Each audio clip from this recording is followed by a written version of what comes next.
والسلام على الطيبين الطاهرين المعصومين المنتجبين ولعنة الله على أعدائهم أجمعين من الآن إلى قيام يوم الدين. أما بعد، فقال إمام جعفر الصادق عليه الصلاة والسلام: مثل حريص الإنسان في الدنيا كمثل دورة القز، كلما ازدادت على نفسها لفا كان أبعد لها من الخروج حتى تموت غما. صلوات پڑھے محمد وآل محمد.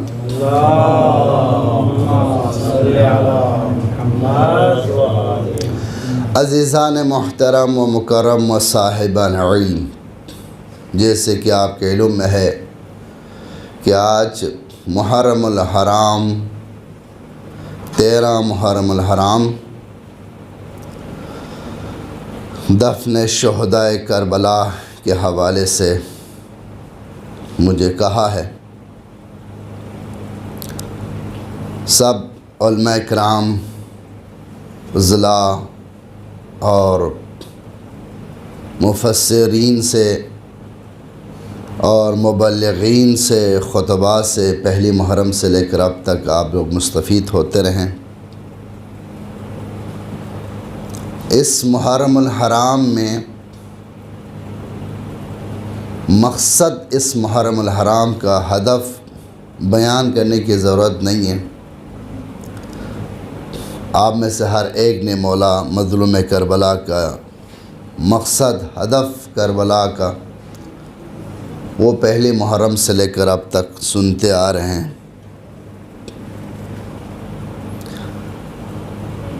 دعا کرتے ہیں کہ پروردگار بحق محمد وآل محمد کے صدقے میں ہمیں آئندہ سال بھی اس فرش عزا کو بہتر، اس سے زیادہ بہتر منانے کا ہمیں توفیق عطا فرمائے.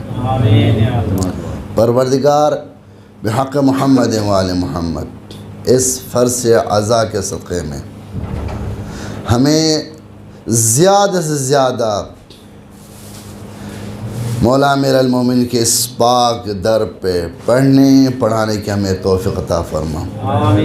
پروردگار بحق محمد وآل محمد اس فرش عزا کے بچھانے میں جس مومن نے، مومنہ نے، طالب علم سخن میں، درہم میں، کام میں، نظریات میں تعاون کی ہیں، پروردگار ان کی مال دولت میں اضافہ فرما. پروردگار ان کے مرحومین کے گناہ صغیرہ کبیرہ معاف فرما. ان سب کے مرحومین کو جوار معصومین میں جگہ عنایت فرما. صلوات پڑھے محمد وآل محمد پر.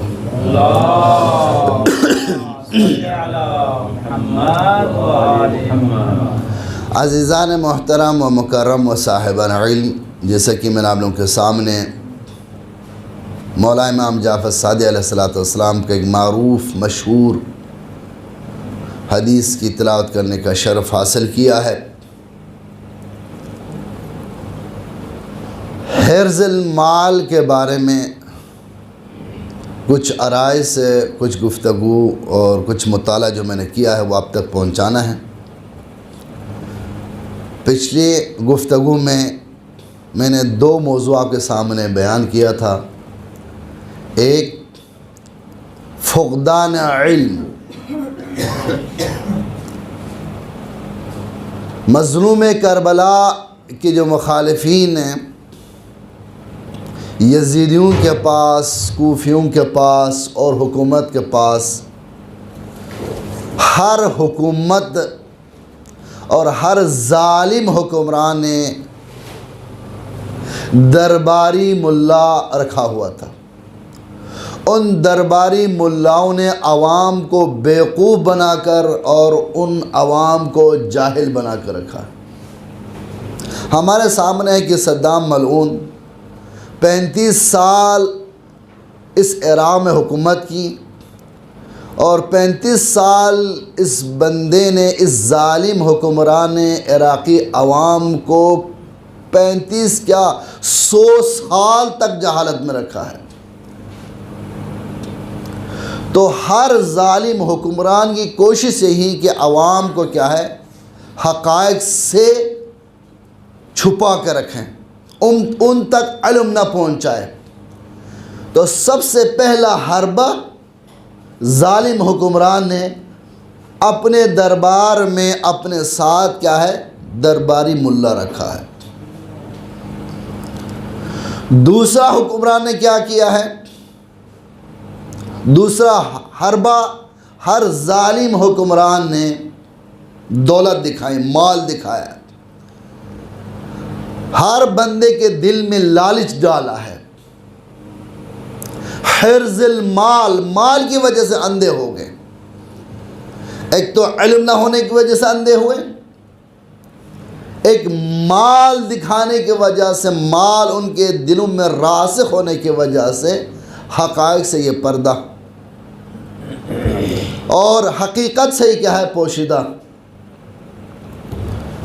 جیسے کہ روایات میں ہیں، جب مدینے سے امام نکلے تو مولا نے ہر مقام پر خطبہ دی ہے۔ ایسا نہیں کہ مدینے سے نکلتے وقت اہل بیت علیہ السلام کو مکمل طور پر ایک ٹولہ بنا کر کیا سیدھا مکہ لے کے گئے، پھر مکہ سے پھر کیا ہے کوفہ کی طرف، نہ، مکے سے مدینہ، مدینے سے مکہ تک تاریخ کی کتابوں میں کئی مقامات پر لوگوں کو خطبہ دیا۔ وہاں پر ان خطبات میں سے ایک خطبہ یہ ہے کہ مولا نے ایک مقام پر کہا، ایھا الناس، اے لوگو، تم پہچان لو کہ میں تمہارے رسول کے نواسہ حسین ہوں، اور اس وقت جو میرا تحریک ہے، جو اس وقت میں نے مدینہ چھوڑا، خروج کیا ہے، یہ تحریک جناب نوح کی کشتی کی طرح ہے۔ اگر کوئی شخص اس کشتی میں سوار ہوا تو فنجا، وہ کامیاب ہوا، وہ دنیا میں بھی کامیاب ہے اور آخرت میں بھی کامیاب ہے۔ اگر اس کشتی کو چھوڑ دیں، اس میں سوار نہ ہوا، تو پھر وہ دنیا میں بھی خسارہ اور قیامت میں بھی خسارہ۔ تو لوگوں کے ذہن میں ایک بات ٹھہر گئی تھی، ہر انسان یہی چاہ رہا تھا، یہی ان کے ذہن میں یہ بات بیٹھ گئی کہ حسین کو شاید مال کی ضرورت ہے، حسین کو دولت کی ضرورت ہے۔ ایک مقام پہ اس علاقے کے جو وڈیرا ہے، رئیس العشیرہ، اب تک یہ سلسلہ چلتا آ رہا ہے، اس بیوقوفوں نے کیا کیا، حسین ابن علی مدینہ چھوڑے ہوئے، اور حسین ہر جگہ پر درس دے رہے ہیں، اعلان کر رہے ہیں کہ اس کشتی میں سوار ہو جائیں، شاید حسین کو کیا ہو، مال کی ضرورت ہو۔ اس بیوقوف رئیس العشیرہ نے کیا کیا، اپنے تمام عشیرے سے مال اکٹھے کہ حسین آ رہے، حسین کو ضرورت ہے۔ گھوڑے تلاش کی، گھوڑے جب آ گئے تو حسین ابن علی، امام حسین کے سامنے انہوں نے گھوڑے پیش کیے۔ اس زمانے کے جو بہترین جو گھوڑے ہوتے ہیں، جو جنگجو میں استعمال ہوتے ہیں، وہ اور مال اور تلوار امام حسین کے سامنے پیش کیے۔ امام نے مال کو رد کر کے کہا، اے لوگو، مجھے تمہارے مال کی ضرورت نہیں ہے، مجھے تمہارے اس گھوڑوں کی بھی ضرورت نہیں ہے، اونٹوں کی بھی ضرورت نہیں ہے، مجھے چاہیے کہ تمہارا نفس آیا اس وقت میرے ساتھ دینے والا ہے یا نہیں ہے۔ اس وقت تو حسین ابن علی کی کشتی میں کون سوار ہو رہے ہیں، ہم نے تمہارے نفوس کو دیکھنا ہے کہ تمہارا نفوس پاک ہے یا نہیں ہے۔ لوگ سارے خاموش ہو گئے، اور لوگوں کی ذہنوں میں یہ بات مکمل راسخ ہو چکی تھی کہ امام حسین ابن علی کو اس وقت مال کی ضرورت ہے، دولت کی ضرورت ہے۔ یہ دولت، حرز مال نے ہی حسین ابن علی کو پہچانے سے یہ لوگ قاصر ہوئے۔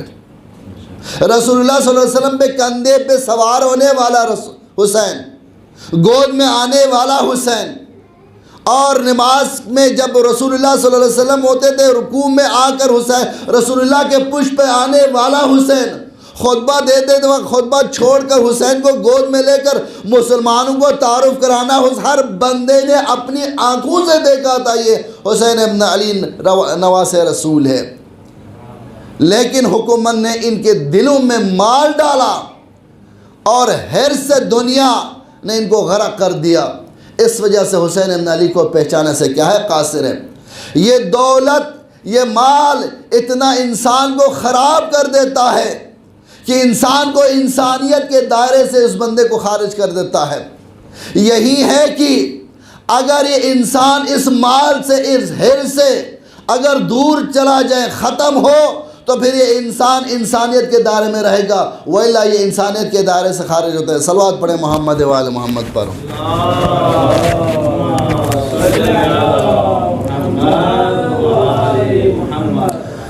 مولا نے کہا مثل الحریص الانسان فی الدنیا، دنیا میں حریص انسان کی مثل کمثل الدورۃ القز، اس ریشمی کیڑے کی طرح ہے، کلما ازدادت علی نفسها لفا،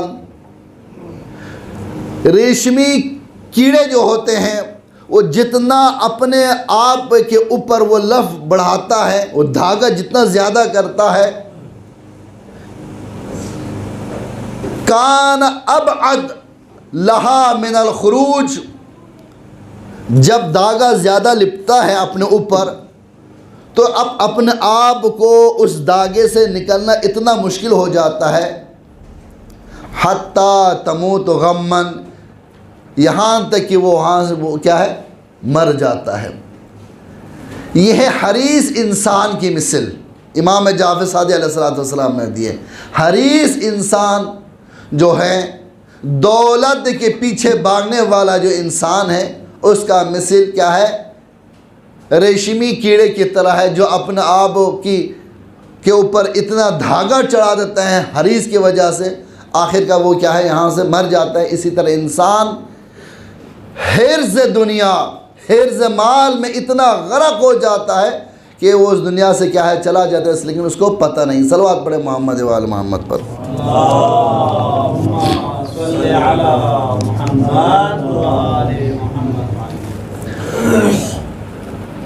ہمارے پاس ایسے لوگ بھی ہیں واقعاً جنہوں نے اہل بیت علیہ السلام کے دامن کو مضبوطی سے تھاما، اور وہ دنیا میں بھی کامیاب اور آخرت میں بھی کامیاب، اور جو اہل بیت کو چھوڑا وہ دنیا میں بھی ناکام اور آخرت میں بھی ناکام۔ عثمان جناب ابو ذر غفاری کو 2 غلام کے ذریعے سے کیا کیا ہے؟ کچھ پیسہ بھیجے، 2000 دینار۔ پتہ چلا کہ ابو ذر غفاری بہت غریب ہیں۔ ابو ذر غفاری کے پاس وہ 2 غلام پہنچے، کہا کہ عثمان تجھے سلام پیش کر رہا ہے، اور یہ 2 دینار بھی 200 درہم بھی اس نے دیا ہے، اور کہا ہے کہ یہ مال غنیمت میں سے نہیں ہے، اس کے اپنے جیب میں سے ہے۔ جناب ابو ذر غفاری نے کہا توجہ چاہتا ہوں، مجھے یہ بتاؤ کہ یہ 200 درہم ہر مسلمان کو اس نے دیا ہے یا فقط اس نے مجھے بھیجا ہے؟ غلام نے کہا نہیں، ہر مسلمان کو نہیں دیا، یہ فقط تیرے لیے بھیجا ہے۔ اس نے کہا کہ جب مال بیت المال سے اگر دیا تو پھر میں نہیں لیتا ہوں، کیونکہ اس میں دوسرے مسلمانوں کا کیا ہے؟ حق ہے۔ اس نے کہا یہ بیت المال سے نہیں ہے، یہ عثمان اپنے جیب سے دیا ہے۔ غلام کو کہا کہ میں اس وقت مغموم ہوں اور پریشانی کی حالت میں ہے کہ یہ تمہارا مال کیا ہے؟ عثمان کو پلٹا دے۔ غلام نے کہا میں نے تیرے چہرے پہ کوئی مغموم کوئی پریشانی نہیں دیکھ رہا ہے۔ جناب ابو ذر غفاری نے کسی کونے میں کسی گٹھری سے کھولا، دیکھا تو جو کہ ایک خشک روٹی ہے، اور اس روٹی کی طرف اشارہ کرتے ہوئے جناب ابو ذر غفاری فرماتے ہیں مجھے تمہارے اس 200 دینار سے زیادہ بہتر کیا ہے، یہ جو کی روٹی میرے لیے بہتر ہے۔ کیوں؟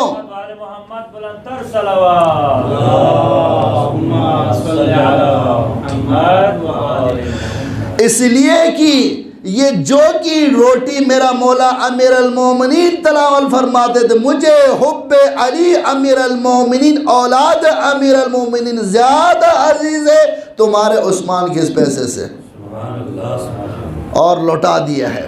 یہ ہیں، تبھی تو کہا کہ تاریخ نے بیان کہ ابو ذر غفاری سلمان فارسی اس حد تک دنیا کے اس مال کو، دنیا کے دولت کو ٹھکرا دی ہیں اور اہل بیت کو سنبھال لی ہیں، اہل بیت کے ساتھ متمسک ہو گئے۔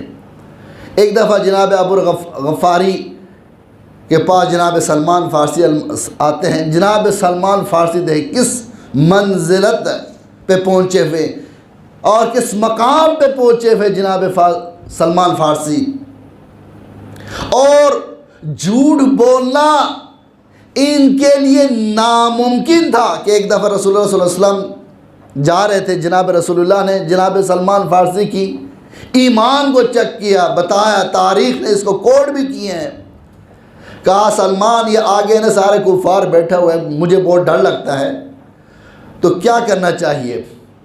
سلمان نے کہا یہ ہے کہ آپ میرے بورے میں اندر گھس جائیں، میں کندھے پہ بٹھاؤں گا، اگر پوچھیں جناب رسول اللہ صلی اللہ علیہ وسلم نے، بعض لوگوں نے بتا دیا ہے، پوچھے تو بتاؤ کہ یہ سبزی ہے، ٹھیک ہے، اور جناب رسول اللہ کو اس بورے میں ڈال دیا۔ جناب سلمان لے کے جا رہے تھے تو کفار نے پوچھا کہ اے فارس، اس زمانے میں فارس لفظ ایسا ہی کہ جس طرح آج کل ہم عراقی کیا ہے کہ انت ہندی، ٹھیک ہے، یعنی ایک بے اہمیت استعمال کرنا، اے فارس یہ کیا ہے؟ جناب سلمان نے کہا یہ محمد المصطفیٰ بیٹھے ہوئے، تو اس نے کہا محمد تیرے برے میں بدبخت انسان فلان فلان، بہت برا بلا کہ جاؤ دفعہ جاؤ، اتنا جھوٹ بولتا ہے۔ آگے نکلنے کے بعد رسول اللہ صلی اللہ علیہ وسلم نے کہا سلمان میں اپنی جان بچانے کے لیے کہا تھا کہ یہ کام نہیں کرنے، لیکن آپ نے تو وہاں پہ سچ بتا دیا۔ کہا یا رسول اللہ واللہ زبان میں جھوٹ کا تصور بھی نہیں آیا ہے، میں کیسے جھوٹ بول سکتا ہے کہ آپ کیا ہے سبزی ہے۔ اس طرح کے سلمان ابن فارسی ہیں۔ جناب سلمان کے پاس جناب ابو ذر غفاری کے پاس جناب سلمان آتے ہیں، اور ابو ذر غفاری کھانے کا وقت ہوا، ابو ذر غفاری نے کہا سلمان اگر رسول اللہ صلی اللہ علیہ وسلم کا یہ فرمان نہ ہوتے ہیں کہ مہمان کو زیادہ ڈش وغیرہ تیار نہیں کرنا چاہیے، اپنے بساط کے مطابق، اپنے وسعت کے مطابق مہمان کو پیش کرو جو تمہارے گھر میں ہیں، تو ایک جو کی روٹی اور نمک پیش کیا جناب ابو ذر غفاری نے جناب سلمان کو۔ اللہ اکبر۔ جناب سلمان نے دل میں تمنا کہ اگر کاش اسے اگر کوئی لسی بھی اگر ہو جاتا تو بہتر تھا۔ جناب سلمان نے ابو ذر کو کہا کہ اگر کوئی لسی ہو جائے اس کے ساتھ، بعض نے کوئی کہ پانی، بعض نے کہ دھنیا کہا ہے۔ ابو ذر غفاری سوچنے لگے باہر جا کر اپنا لوٹا بازار میں گروی رکھ کر کوئی لسی لے کے آئے، لسی پیش کی۔ جناب سلمان نے کھانا تناول فرمانے کے بعد کہا الحمدللہ الذی اقنعنا، پروردگار لاکھ لاکھ شکر ہے کہ اس نے ہمیں قناعت پسند پیدا کیا۔ ابو ذر غفاری کہتے ہیں سلمان کہاں قناعت پسند ہے، اگر قناعت پسند ہوتا تو پھر میں اپنا لوٹا گروی پہ نہ رکھتا، ٹھیک ہے، یعنی یہاں تک کہا کہ اگر قناعت پوسا ہوتا تو اب یہ مجھے کیا ہے تمنا بھی نہ کرتا ہے کہ دہی کے لیے بھی، تو صلوات پڑھے محمد و آل محمد پر۔ اللہم صلی علی محمد و آل محمد۔ جناب عیسیٰ جب سفر کر رہے تھے، ایک بندہ ساتھ لے کے وہ بھی جا رہا تھا، جناب عیسیٰ نے بھی ساتھ سفر کی۔ دور شہر سے نکلنے کے بعد جناب عیسیٰ نے کہا، اے شخص بھوک لگی ہے، تیرے پاس کتنے پیسے ہیں؟ انہوں نے کہا میرے پاس 2 درہم۔ عیسیٰ نے کہا کہ میرے پاس 1 درہم، یہ 3 درہم لے کے جاؤ، جا کر روٹی لے کے آئے۔ جناب عیسیٰ نے اس بندے کو بھیجا، اس نے روٹی لی، 3 روٹی۔ اس نے کہا یار عیسیٰ نے تو 1 روپیہ دیا ہے، میں نے تو 2 روپے دیے ہیں، تو 3 روٹی میں تو خسارے میں جا رہا ہوں، تو لہٰذا 1 روٹی میں راستے میں کھا لوں گا، تاکہ 1 روٹی عیسیٰ کے لیے، 1 روٹی میرے لیے۔ یہ حرص، دنیا کی لالچ انسان کو اندھا کر دیتا ہے۔ 1 روٹی اس نے راستے میں کھا لی۔ جناب عیسیٰ کے پاس پہنچے تو کہا کہ یہ 2 روٹی ہیں۔ جناب عیسیٰ نے کہا کہ 3 روٹی، انہوں نے کہا 1 روٹی نہیں، 2 روٹی دی انہوں نے۔ اچھا، تیسرا روٹی کہا نہیں 2 روٹی آیا ہے، باہر کھا لیا۔ کھانے کے بعد انہوں نے راستہ عبور کرنا تھا، دریا عبور کرنا تھا، دریا پہ پہنچے، انہوں نے کہا تب یہ تو ڈوب جائے گا۔ جناب عیسیٰ نے کہا میرے پر ایمان ہو؟ انہوں نے کہا جی ہے۔ آپ میرے ابا کو پکڑ لیں، میں آگے چلتا ہوں، میرے پیچھے پیچھے تو آنا۔ روایات میں ہے کہ دریا عبور کیا، پاؤں کے تلوے تک پانی نے پہنچے۔ عبور کرنے کے بعد جناب عیسیٰ نے کہا کیا تم نے مجھے دیکھا؟ دیکھا۔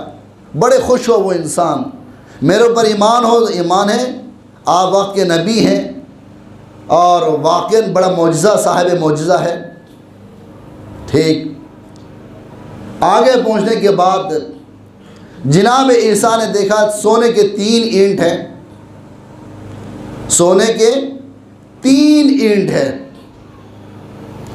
اور جناب عیسیٰ نے کہا یہ تو سونے کے 3 اینٹ ہیں، تو لہٰذا آپ کیا کریں، ہم اس کو تقسیم کرتے ہیں۔ یہاں پر یہ ہے کہ جناب عیسیٰ کے پاس، جناب عیسیٰ نے اس کو ایک بہت خوبصورت درس سکھایا۔ اب 1 اینٹ بچتا ہے۔ جناب عیسیٰ نے کہا یہ اینٹ اس شخص کا ہے کہ جس نے تو تیسری روٹی کھائی ہے۔ یہاں پر یہ پچھتا گئے۔ اب تیسری اینٹ لینے کے خاطر اس نے سچ بتایا کہ کہا یا عیسیٰ اللہ کے نبی، وہ تیسری روٹی کیا ہے؟ میں نے کھائی ہے۔ تو جناب عیسیٰ نے کہا اب تم میرے ساتھ نہیں چل سکتے، تم 3 اینٹوں کو لے لو، بیٹھو تم، میں واپس چلا جاتا ہوں۔ وہاں سونے کے 3 اینٹ لے کے وہ پریشان، اب اس کو کیسے اٹھائیں؟ اسی پریشانی میں 3 ڈاکو آئے۔ 3 ڈاکو نے کیا کیا؟ اس کو مار دیا، وہاں پر مار کر 3 اینٹ کو اپنے ہاتھ میں لے لیے۔ 3 ڈاکو میں سے ایک ڈاکو نے کہا کہ بھئی ہم کھانے کا ٹائم ہوا گیا، آپ روٹی لینے کے لیے جاؤ، ہم یہاں پر کیا تقسیم کر لیں گے۔ اور جو روٹی لینے والا جو انسان ہے، اس نے سوچا میں 3 اینٹ ان کو لے لوں گا، اس لیے میں روٹی میں زہر ملا کر ان 2 کو مروا دوں گا، ساری کی ساری اینٹ مجھے ملے گی۔ ہوا ایسے کہ اس نے روٹی میں زہر ملایا، زہر ملا کر جب آنے لگے تو ان 2 نے یہ مشورہ کیا تھا اس بندے کو مار کر کے ہم 1.5 اینٹیں تقسیم کر لیں گے۔ ادھر آ کر اس 2 نے اس بندے کو جو روٹی لینے کے لیے گیا تھا اس کو مار دیا۔ مارنے کے بعد تسلی سے انہوں نے روٹی کھائی، روٹی کھانے کے بعد یہ دونوں کیا ہے ڈاکو بھی مر گئے۔ جناب عیسیٰ جب پلٹ کے دیکھا تو 3 اینٹ سونے بھی ہیں اور 4 بندے وہاں پر کیا مرا ہوا ہے۔ یہ انجام دنیا کے مال اور دولت جب انسان کے نظروں میں آتے ہیں تو کوئی نہ بہن نظر، نہ بھائی نظر، نہ باپ نظر، نہ امام نظر، نہ امام کے وقت کے وکیل نظر، کسی کو بھی نظر نہیں تھا، اس کا ہم تن پیسہ ہوتا ہے۔ صلوات پڑھے محمد و آل محمد پر۔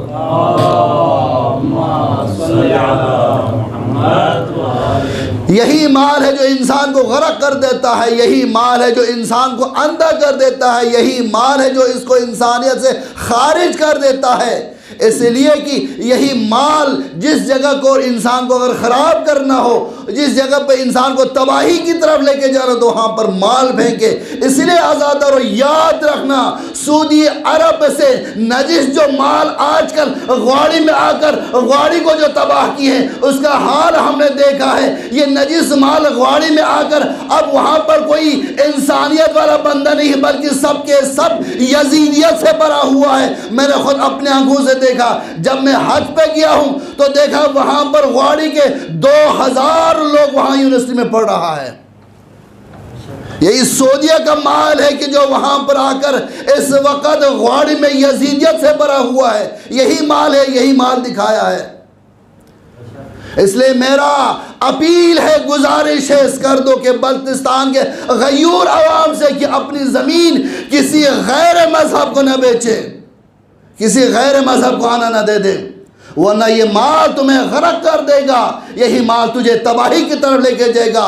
یہی مال وہ ہے جس کے آنے کی وجہ سے اب حسین ابن علی کا ماتم برپا کرنا نہیں دے رہا ہے، عزاداری برپا کرنا نہیں دے رہا ہے۔ چند مٹھی کے لوگ ہیں جو اس وقت مال اور حرص دولت دنیا کی لالچ میں آ کر اس وقت حسین ابن علی کے ماتم کرنے نہیں دے رہا ہے۔ یاد رہنا، یہ مال انسان کو تباہی کی طرف لے کے جاتا ہے۔ یہی مال ہے کہ جو انسان کو انسانیت کے دائرے سے خارج کر دیتا ہے۔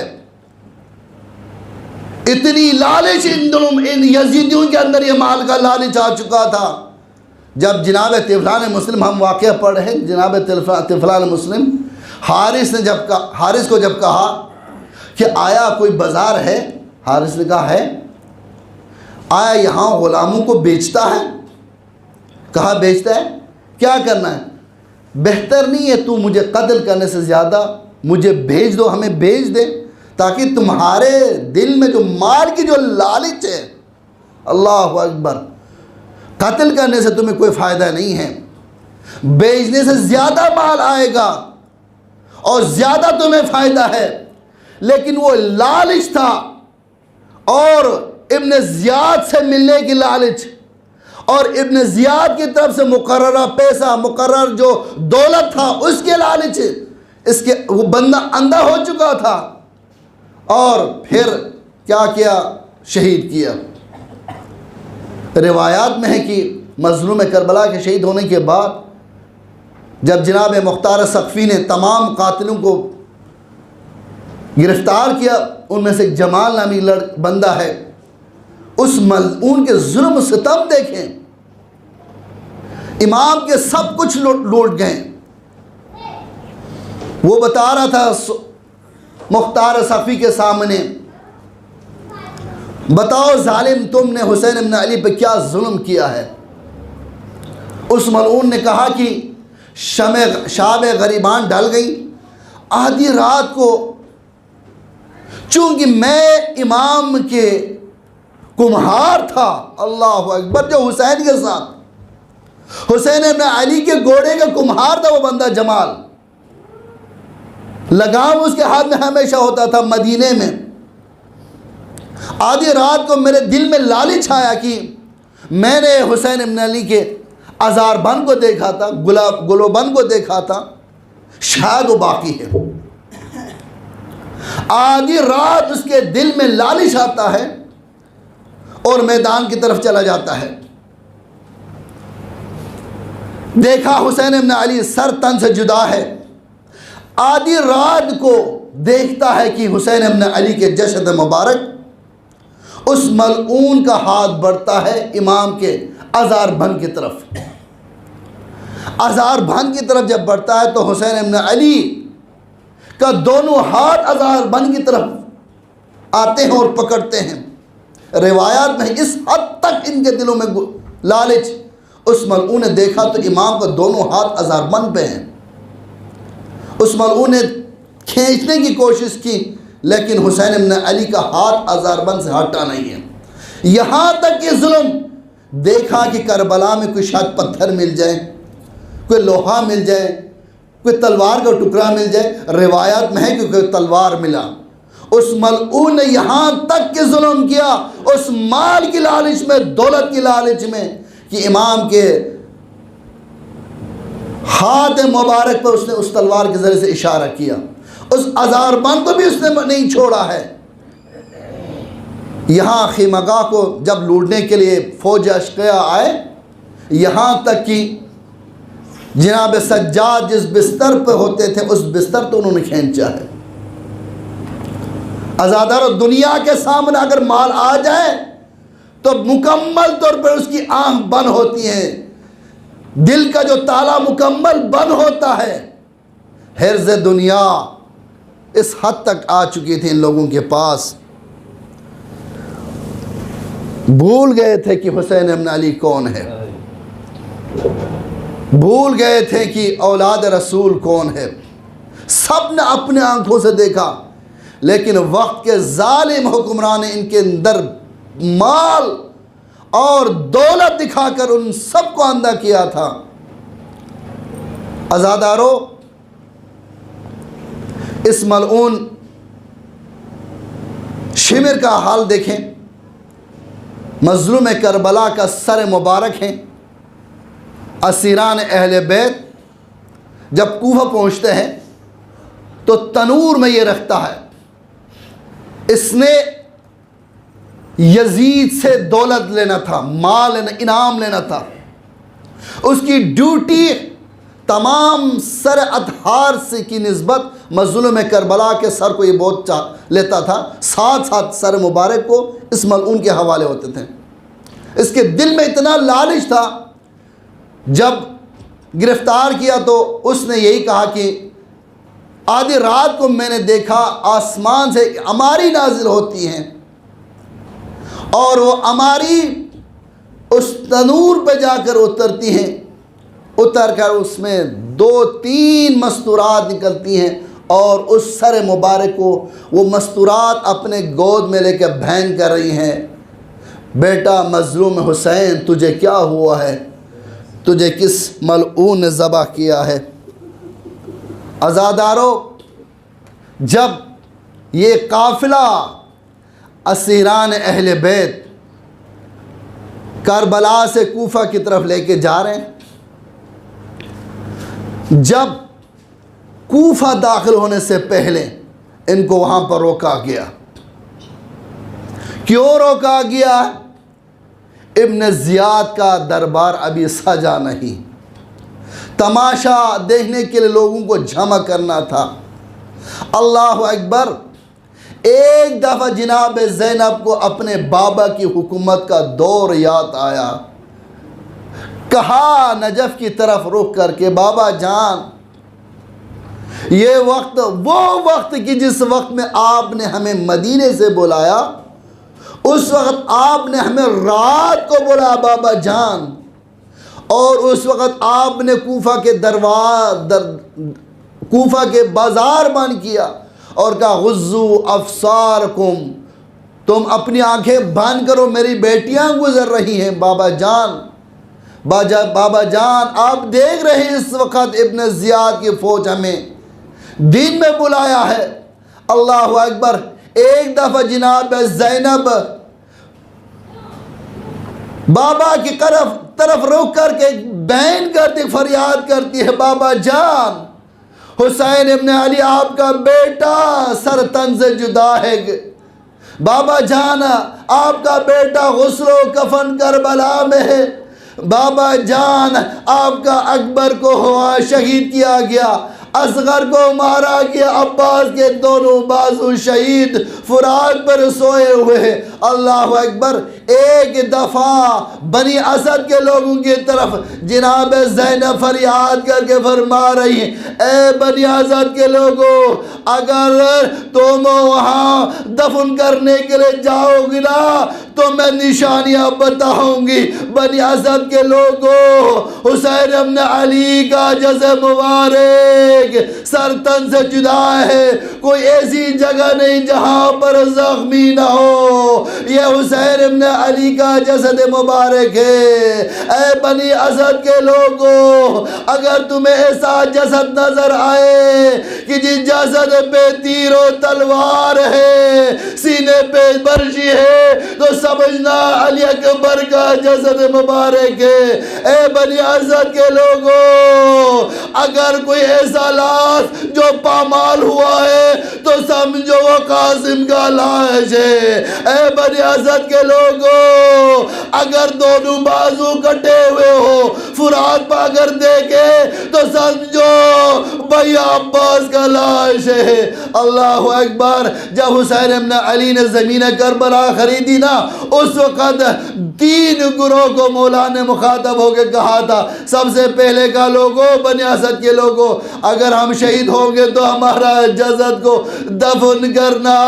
اللہ اکبر۔ اس کے بعد خواتین سے یہ کہا، تمہارے مرد حضرات اگر حکومت کی ڈر خوف کی وجہ سے اگر دفن نہ کرے تو تم پانی لینے کے بہانے سے ہمیں دفن کرنا۔ اللہ اکبر۔ تیسرا بچوں سے مخاطب ہو کے امام نے کہا تھا، تمہارے والدین حکومت کے خوف اور ڈر سے اگر دفن نہ کرے، تم کھیل و کود کے بہانے پہ آ کر ہمیں دفن کرنا۔